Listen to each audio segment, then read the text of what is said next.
Okay guys, so here we are. We have the Street Glide Special. And well guys, this is a Harley Davidson, isn't it? I mean, it looks like a Harley Davidson. This is what people think of when they think Harley Davidson.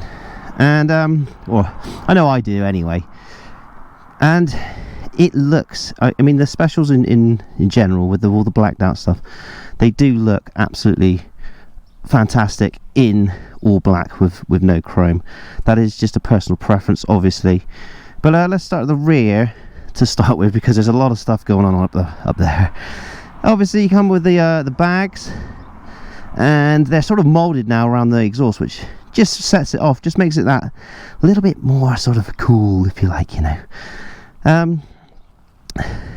Controls with the boards and a nice big horn. Comes with the passenger pegs already fitted and a really comfortable seat, and a pretty good 2-up comfortable seat at that. Big bat wing fairing. I'm going to open this lid, it's very hot. And it does do the job, I will say. I've just ridden it here and it does do the job. 2 discs on the front, a load of stuff going on at the rear. Nice big exhaust, which we do like the look of, and the double thing coming out the back. There is a lot of stuff going on here. I have no idea what half the stuff is. What does that do? That opens up that. Let's see what happens with that. Yeah, I'm not even going to go into all of this, but let's just say, if you want to have a look at it, go online and check it out. But it just looks very nice, doesn't it? It just looks very nice. Okay, let's get on it, and let's just take this on a little cruise. Okay guys, so let's get her up. She weighs about, I'm not even going to know, I don't even know how much it weighs, to be honest, but I think it's like 320 kilos, 350, something like that. And yeah, you can definitely feel that. It's not a hard bike to handle, but it is heavy. But you know, whatever. I did forget to mention it is a 114 on this bad boy, because it is a 2019 model. Like I said, controls are pretty much the same. There's a lot more finalia going on.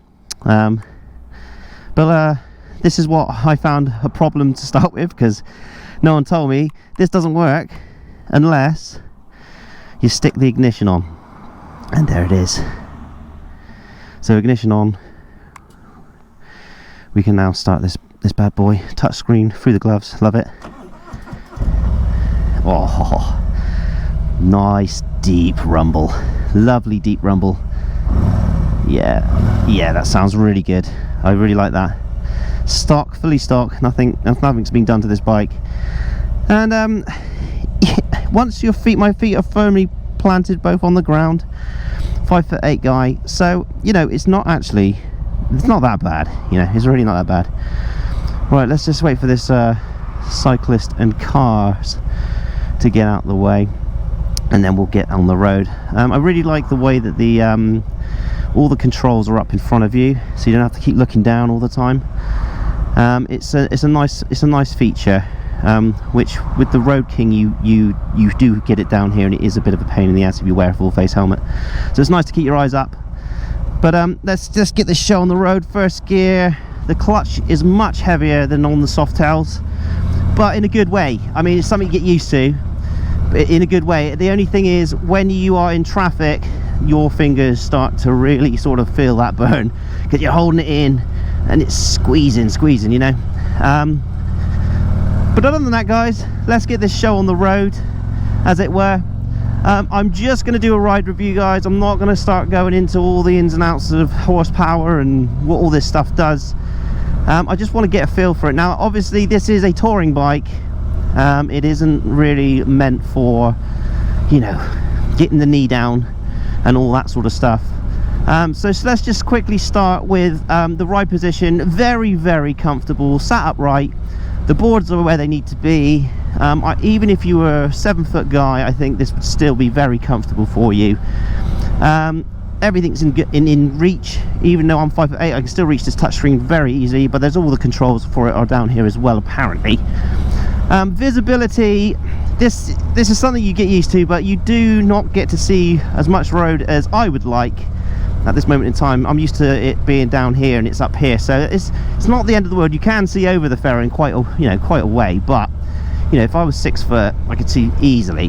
The mirrors, yeah, could be better, but I can see what's behind me. So anyway, guys, let's get this show on the road, and woo, 114, baby. So it is a heavier bike, so you are gonna feel that weight, not in the bends or anything like that, but just when you pull away, it just doesn't have that kind of real torquey feel that a lighter bike like a street bob or whatever. But as you can see, it maneuvers absolutely easy peasy lemon squeezy. Really easy bikes to ride, the baggers and the touring bikes. Oh, look at all this rubbish on the road. It's really just pull the throttle and away you go. Gear changes absolutely smooth as a baby's bum, and I feel confident on this bike. Like I said, it's not really a twisty sort of bike, it is more of a straight liner cruiser, and you do feel like you just want to cruise on it, but that's not to say we can't hit some bends at 60-70 mile an hour and have some fun. But you do want to ride it like a cruiser. You don't feel that that aggression like you do on some of the other bikes, which is a good thing. I mean, that's what this bike is really meant for. But that 114, it's got the power. Woohoo! Yeah, lifting off a little there. Whoa, where are you going, buddy? So that wind fairing, it's doing its job very well. So I can move my hands around, everything like that. But, and this is where the but comes in, it's hitting the top of my forehead area on my helmet, I guess, right? Lovely corner. And when you hit about 50 and above, my head starts to shake real bad. I noticed it when I was riding it here to the start of the track, and yeah, I did not like that. I must admit, I really did not like that. I thought if I was on the motorway for more than 10 minutes, I'd probably drive me mad, so I don't know why it's doing that. I've put this vent out, opened that vent, so we'll see what happens now. We'll see what happens a bit later on, but yeah, it does work, but yeah, it's deflecting it onto my forehead, which is not great. All right, well, we got a caravan here. Hopefully he'll turn off in a minute.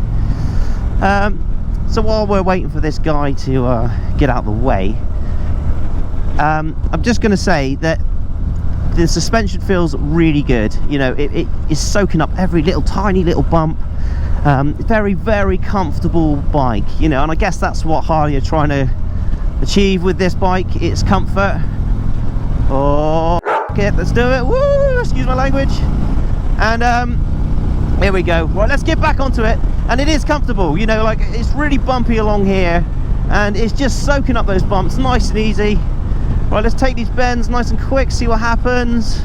Oh yeah, real good, no sweat. Right, this one is a little bit tight.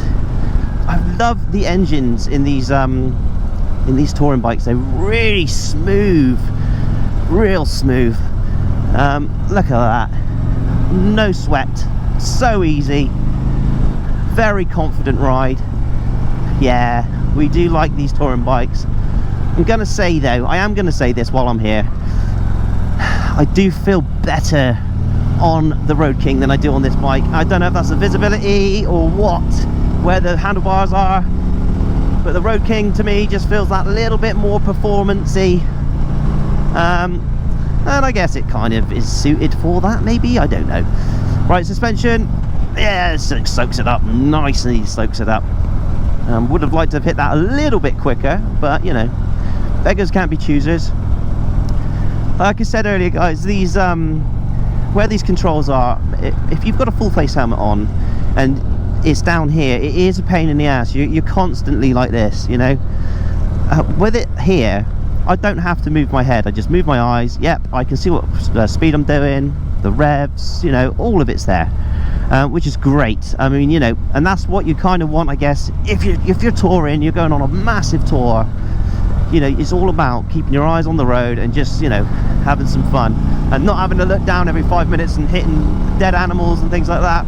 Right, we'll go again. Oh, it's such a smooth gear change, and I'm doing 90 and it feels like I'm doing about 30 on this thing. And I think that's where the difference comes with the Road King. The Road King, you still feel like you're part of the road, because that wind is smashing you in your face. But with this thing, there's no wind at all, and it just feels like you're doing nothing. It's like riding a fluffy cloud. It's a good bike. It really is a good bike. Right, let's go and take some photos, and we'll get back on the road again. Okay, let's see what this U-turn does for me. Whew.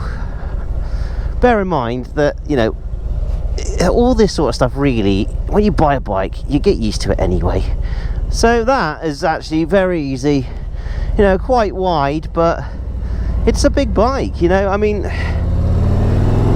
you can't really complain about that. You can't complain about that. You feel very confident on this bike.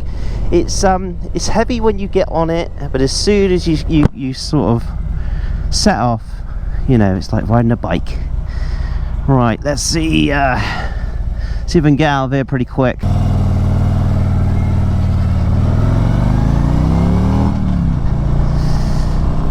So yeah, guys, this bike is designed for one thing really, and that is touring. You know, I mean, it is a touring bike, and that is what it is designed for. You know, the bags on the back are super handy. This control panel with this fairing is very, very well thought out. I'm guessing there's sat nav on here and all that sort of stuff. The engine is perfect for long distance. It's very smooth. There's no vibrations. The suspension works very, very well. Cruise control, a million things that I have no idea what they do. Speakers, you know, it's got it all. I mean, but this is at the top end of Harley's range in terms of price. And you start sticking stage 2s and 4s and whatever on here, then yeah, you know, you're looking at a 30 grand bike. But that said, you don't really need it. You know, you don't. I mean, a stage 1 maybe if you're into a noisy bike, but you know, if you're going touring and you're going very, very long distance, the last thing you want is in your ears the whole time. So I guess really, if you buy one of these bikes, that's pretty much it. You just buy it, you're done, you know. And you're only going to buy this bike if you're planning on doing massive trips, really, you know, or you're a really, really big dude, you know, and a little Sportster or Softail ain't gonna look right on there for one, and it ain't gonna be able to handle your weight, you know. So would I buy this bike? I think if I keep my street bob and I could afford this, just to buy one of these as well for touring and going on holidays and stuff like that, 100%. But then would I buy this instead of the Road King Special? Personally, I think I would get the Road King Special over this. I don't really know why. It just feels better to me riding it. It feels a bit more fun. It's still got all the comfort of this thing, but it just feels a bit more fun. And there's nothing wrong with putting a clear wind fairing on if you are going to go really long distance, you know, to get rid of that wind. But honestly, there's nothing wrong with this bike, but to me the Road King just feels a bit better, and I can't really put my finger on it. It just feels better to me. But for what you're getting, you really are getting your money's worth with this bike. Like I said earlier, this wind fairing is actually is working very, very well, but it is hitting me on the top of the head and my head, you know, which is bloody annoying. But for a ride point of view, super smooth, super quick. You know, what else can I say, guys? It is a bit like riding the sofa in a way. You know, I do feel very comfortable on this seat. It does hold you in. The riding position is absolutely spot on for long distance. You know, my legs are bent, but they're stretched enough. I'm sat up upright enough that I'm not going to get a bad back being hunched over or too leaning far back. It just feels very comfortable, you know, and it looks great as well. You know, I really love the look of this bike. I think that fairing on the front really sets it off from all the other bikes that, you know, Harley do. I know Indian and people like that, you know, those sort of companies, they've brought out bikes very similar and very similar looking. You know, this they know that this fairing works, so, you know, why not? Anyway, I've rambled on quite enough there, I think. The verdict is, yes, I do like this bike. If you are looking for a touring bike purely for touring pleasure, this is the bike for you. It has absolutely everything you're ever going to need straight out of the box. And you know, it's a shame that I don't like this bike as much as the Road King, because this is the only other bike that I really thought I would like more than the Road King. But for me personally, it's not. So I'm gonna leave it there, guys. I hope this has been interesting. Please leave your comments below. If you've ridden one of these, let me know your thoughts on how this bike rides, the ride position for you, if you're a different height to me, all that sort of jazz. But if you're new to the channel and you like what you see, please give me a like and a subscribe, and I will catch you next time. Street Barber Vlogger, woo!